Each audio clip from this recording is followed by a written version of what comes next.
और राज्यपाल से मुलाकात कर जानकारी दी जाएगी कि किस तरीके से पुलिस ने उन्हें संदेश खाली जाने से रोका है। संदेश खाली की ऐसी घटना जिसने पूरे देश को झकझोर के रख दिया। हालांकि इसके बाद ममता बनर्जी बार बार ये कहती कि दोषियों पर कार्रवाई होगी, लेकिन बीजेपी की ओर से बाकायदे इसके लिए डेलीगेशन बनाया गया है, जो डेलीगेशन जाके महिलाओं से मुलाकात करेगा, अपनी रिपोर्ट सौंपेगा।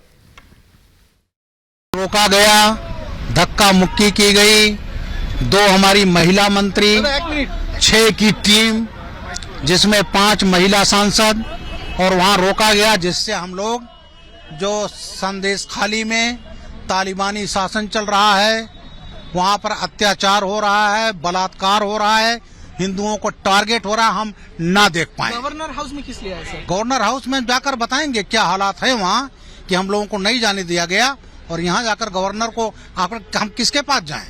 ममता बनर्जी का तानाशाही तालिबानी राज जो चल रहा है उसको हम राज्यपाल जी को बताएंगे। तो जहां एक तरफ बीजेपी के डेलीगेशन को रोका गया है, वहीं दूसरी ओर अधीर रंजन चौधरी धरने पर बैठ गए हैं। जी हां, संदेश खाली जाने के लिए अधीर रंजन चौधरी वहां पहुंचे हुए थे, लेकिन वहां पे पुलिस ने उनको पहले ही रोक लिया है। लिहाजा अधीर रंजन चौधरी अब धरने पर बैठ गए हैं। बंगाल सरकार पर तानाशाही का आरोप लगाया गया उनकी तरफ से। तो देखिए, यही अधीर रंजन चौधरी है जो कुछ दिनों पहले तक एकता का कसुर अलाप रहे थे, लेकिन अब जिस तरीके से बंगाल के संदेश खाली से ऐसी घटना सामने आती है, तो न सिर्फ बीजेपी बल्कि कांग्रेस के भी तमाम नेता वहां जाने की कोशिश कर रहे हैं, पीड़िताओं से मुलाकात करने की बात कह रहे हैं, लेकिन जब पुलिस जाने से रोक दिया तो धरने पर बैठ गए अधीर रंजन चौधरी। और देखिए कहां पे, जहां पे से एंट्री होनी थी उनकी संदेश खाली के लिए, वहीं पर वो कांग्रेस के कार्यकर्ताओं के साथ धरने पर बैठ गए हैं। तो ये तस्वीरें आप देख रहे हैं अधीर रंजन चौधरी की, जो बताने की कोशिश कर रहे हैं, कांग्रेस अधीर रंजन चौधरी के जरिए बताने की कोशिश कर रही है कि किस तरह से संदेश खाली में जो महिलाएं हैं उनके साथ वो खड़ी है। तो पश्चिम बंगाल के संदेश खाली जा रहे बीजेपी के 6 सदस्यीय प्रतिनिधि मंडल को पुलिस प्रशासन ने बीच में ही रोक दिया। धारा 144 का हवाला देकर आगे बढ़ने नहीं दिया गया इस डेलीगेशन को, जिसके बाद प्रतिनिधिमंडल वापस कोलकाता लौट गया। लेकिन इन सब के बीच हुआ क्या, इस रिपोर्ट में समझिए।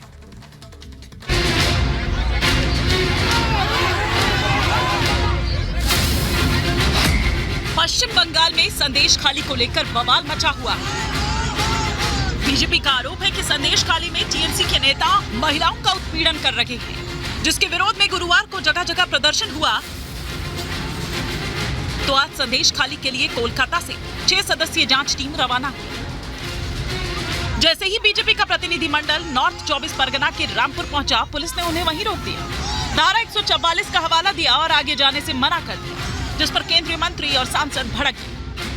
ये भ्रष्ट सत्ता, ये निश्चित रूप से ये देश, ये राज्य की जनता के हित के लिए नहीं है, ये अपने गुंडों को संरक्षण देने वाली है। यहाँ पे 144 है, हम लोगों ने बोला 144 में कितने लोग जा सकते हैं? 5 लोग जा सकते हैं, हम 5 लोग जाना चाहते हैं। महिला का दर्द हम सुनना चाहते हैं, उसके साथ खड़ा होना चाहते हैं। और वेस्ट बंगाल जो हमारा संदेश खाली में अभी बैठे हैं, ऋषि बंकिम चंद्र का भूमि है, शर्मसार करने के लिए वही काफी है। इतना बड़ा डेलीगेशन जो है, जिसके अंदर हमारी 2 माननीय मंत्री हैं और 4 सांसद हैं, हम केवल और केवल उन महिलाओं से जाकर ये पता करना चाहते हैं कि उनके साथ क्या हुआ है, क्या अन्याय हुआ है, क्या अत्याचार हुआ है। तो मुझे बिल्कुल समझ में नहीं आ रहा है कि हमें क्यों रोका जा रहा है, हमें क्यों मना किया जा रहा है वहाँ पर जाने देने के लिए। डेलीगेशन ने बार बार आगे बढ़ने की कोशिश की तो तीखी बहस हुई, जिसके बाद डेलीगेशन वहीं बीच सड़क पर धरने पर बैठ गया और इसे बंगाल सरकार की गुंडागर्दी करार दिया गया। शाहजहां के गुंडों के द्वारा जब बहनों को प्रताड़ित किया जा रहा था, वो जब गुहार लगा रही थी न्याय की, उस समय अगर सजग हुए होते तो आज ये समय, ये दिन न देखना पड़ता।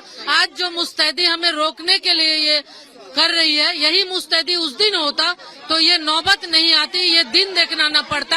आज बेटियों के साथ, बहनों के साथ जो हुआ है, जो घटनाएं हुई है, जितनी प्रताड़ना झेलनी उन्हें पड़ी, आज ये देखना नहीं पड़ता। मुझे ये लगता है कि जिस तरह से जो गुंडागर्दी यहाँ पर शाहजहां जो है और उसके लोग कर रहे हैं, हमारी जो बेटियां हैं, बहनें हैं, उनके ऊपर जो अत्याचार कर रहे हैं, कहीं वो खुल ना जाए, इस बात के डर से जो है ममता ने यहाँ पर या पुलिस लगा के रखी है ताकि हम लोग वहाँ पर ना जा सके। बीजेपी ने बंगाल सरकार पर निशाना साधा, सवाल दागा और पूछा कि अगर संदेश खाली में महिलाएं सुरक्षित हैं तो पुलिस उनको वहां क्यों नहीं जाने दे रही? आखिर क्यों शेख शाहजहां को राज्य सरकार संरक्षण दे रही है? वो हम केवल और केवल कह रहे थे कि हमारे 2 केंद्रीय मंत्री अंदर चले जाएं, वहां पर जाकर हमारी जो महिलाएं हैं, बेटियां हैं, उनके साथ जो अन्याय हो रहा है, क्योंकि आपने देखा कि वीडियो के माध्यम से भी उन्होंने ये बताने की कोशिश की उन महिलाओं ने कि उनके साथ कितना अन्याय हो रहा है, लेकिन इन्होंने वो भी अलाउ नहीं किया। इससे स्पष्ट है कि यहाँ पर ममता का राज जो है वो गुंडा राज है। बहनों को न्याय के लिए, उनकी बातों को सुनने के लिए हमारी कमेटी को यहाँ भेजा था। इनका रोकना इस बात को बताता है, चरितार्थ करता है कि यहाँ पर अत्याचार बहुत वृहद स्तर पर हुआ है। आज इनके रोकने ने ये साबित कर दिया है। एक्टर और बीजेपी नेता मिथुन चक्रवर्ती ने बंगाल सरकार पर हमला किया और संदेश खाली की घटना को घिनौना बताते हुए महिला डेलीगेशन को रोका जाना दुर्भाग्यपूर्ण बताया। যদি মহিলাদের সাথে এইভাবে ব্যবহার হয়, মহিলাদের সাথে এইভাবে তাদের ইউজ করা হয়, আই থিঙ্ক এর থেকে ঘৃণনীয় কাজ কিছু হতে পারে না। इससे ज़्यादा घिनौने काम कुछ नहीं हो सकता। I think you all have the responsibility to see that इसके बाद उनके ऊपर कोई अत्याचार ना हो। अब ऐसे में बीजेपी का सवाल है कि जब राज्य की मुखिया खुद एक महिला है, तो महिलाओं पर हो रहे अत्याचार के बाद भी आरोपी के खिलाफ कार्रवाई क्यों नहीं कर रही? क्यों शेख शाहजहां को संरक्षण दिया जा रहा है? क्या ये वोट बैंक की राजनीति है या फिर कुछ और? Bureau report, Republic Bharat.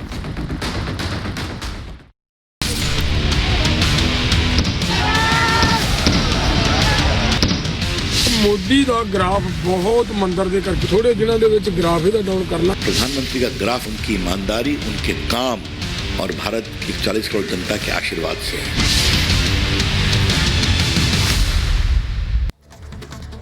और अब बात आंदोलन के नाम पर उपद्रव की। जी हां, शंभू बॉर्डर पर आज फिर से एक बार हंगामा बरपा है, जहां पे प्रदर्शनकारियों ने जमकर बवाल किया है। इसको काबू करने के लिए पुलिस को काफी मशक्कत करनी पड़ी है। ये जो हंगामा देख रहे हैं आप, लगातार बढ़ता ही चला जा रहा है किसानों का। जिस तरीके से एमएसपी समेत तमाम मांगों को लेकर के अगर बात की जाए तो बैठकें तो हो रही है, लेकिन इन बैठकों का नतीजा कुछ निकल नहीं रहा है। लिहाजा प्रदर्शनकारियों की ओर से हंगामा लगातार जारी है। प्रदर्शनकारियों ने आज भी यहाँ पर बवाल किया है, हंगामा किया है और पुलिस को यहाँ पे संघर्ष करना पड़ा है।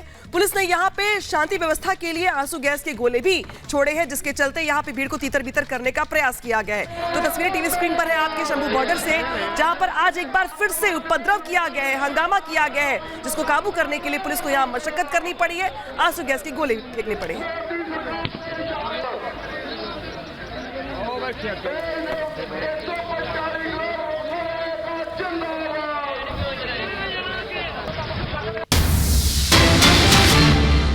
और इस वक्त एक और बड़ी खबर आ रही है, आपको बता दें, जिस तरह से अभी तस्वीरें देखने को मिल रही हैं, इसी तरह का एक संघर्ष राजस्थान में भी हो रहा है। राजस्थान के हनुमानगढ़ में संघर्ष की खबरें इस वक्त मिल रही हैं। झड़प हुई है यहाँ पर।